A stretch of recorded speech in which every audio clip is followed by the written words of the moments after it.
konteks dan latar belakang surat 2 Timotius.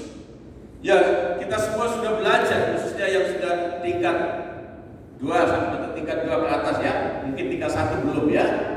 Jadi surat 2 Timotius ini adalah surat yang terakhir yang ditulis oleh Rasul Paulus sebelum dia dijatuhi hukuman mati dan dieksekusi.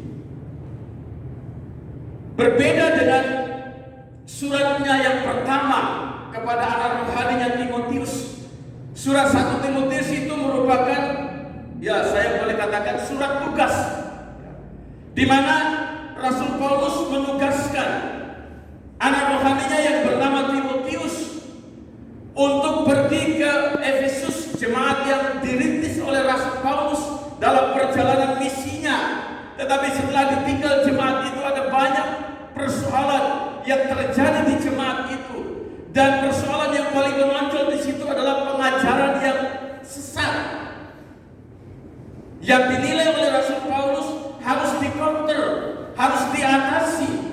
Dan itulah sebabnya dia mengutus Timotius untuk pergi ke Efesus. Nah, surat 2 Timotius, Bapak Ibu Saudara yang dikasih oleh Tuhan, konteksnya Timotius sudah berada di sana.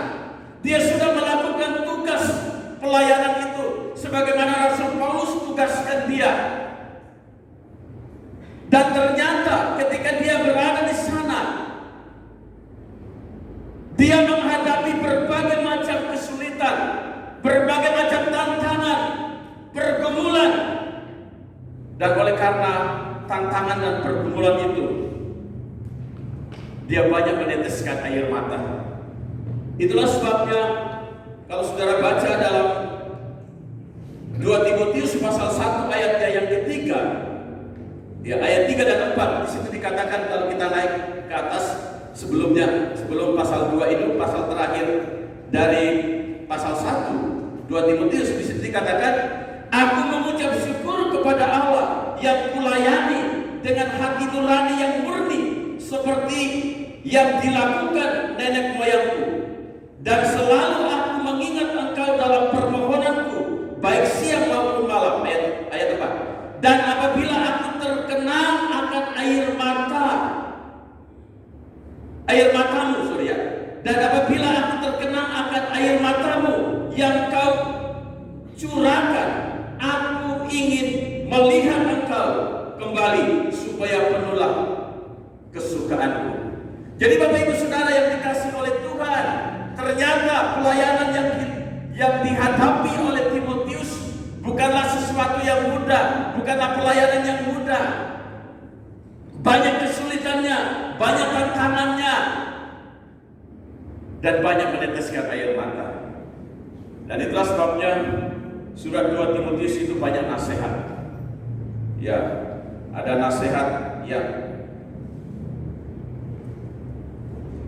yang pasal yang kedua ini adalah panggilan untuk ikut menderita, nasihat untuk ikut menderita.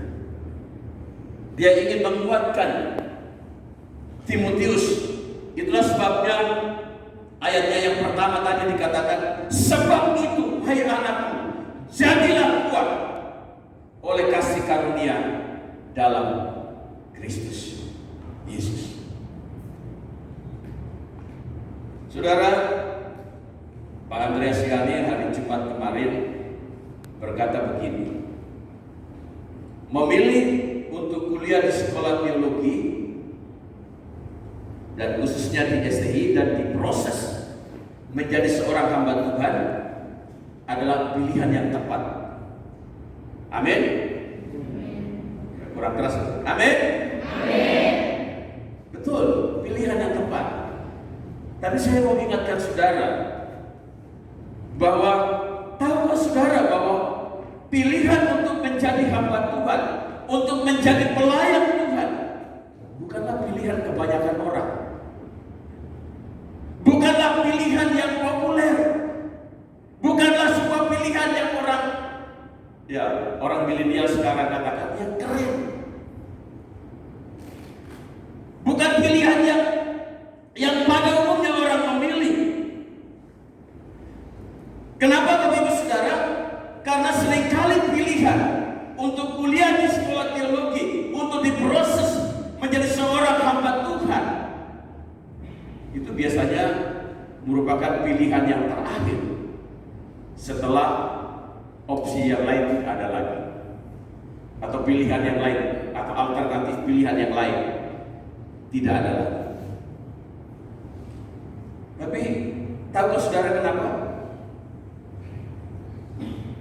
Ya, karena profesi untuk menjadi seorang hamba Tuhan di pikiran masyarakat pada umumnya adalah profesi yang identik dengan penderitaan, identik dengan hidup yang penuh dengan pergumulan, identik dengan hidup yang penuh dengan kesulitan, dan bahkan pada mata dibilang identik dengan orang miskin, pilihan orang miskin. Ya. Kalau mau jadi miskin, ya pilih jadi hamba Tuhan, katanya. Tapi apakah betul seperti itu? Menurut saya anggapan seperti itu ada dua. Ada benarnya, lalu yang kedua tidak sepenuhnya benar. Kenapa saya katakan ada benarnya? Ada benarnya memang karena menjadi seorang hamba Tuhan itu tidak mudah. Perlu perjuangan dan pengorbanan kalau mau jadi hamba Tuhan. Itu yang pertama. Yang kedua, ada benarnya kalau memang saudara punya cita-cita ingin jadi orang yang kaya, hidup yang enak, lalu saudara memilih untuk kuliah di sekolah teologi, itu bukan pilihan yang tepat, alias saudara salah pilih atau salah alamat. Itu ada benarnya, saudara. Tetapi yang kedua bagi saya, ya, tidak sepenuhnya benar. Kenapa tidak sepenuhnya benar? Ya, karena bagi saya profesi apapun yang seseorang mau pilih, mau jadi hamba Tuhan, mau jadi guru, mau jadi pengusaha, mau jadi karyawan, mau jadi petani, mau jadi tentara, mau jadi PNS dan lain-lain, semua profesi itu pasti ada yang namanya kesulitan, yang namanya pergumulan, yang namanya tantangan, yang namanya penderitaan, dan lain sebagainya. Nah, itulah sebabnya bagi saya profesi apapun yang kita pilih yang membuat kita bisa bertahan dan tetap kuat sekalipun ada kesulitan, tantangan dan pergumulan, bukanlah ditentukan profesi apa yang saudara jalani, tetapi bagaimana saudara menjalani profesi itu. Bukan profesi apa yang saudara sedang jalani, tetapi bagaimana cara saudara menjalani profesi itu.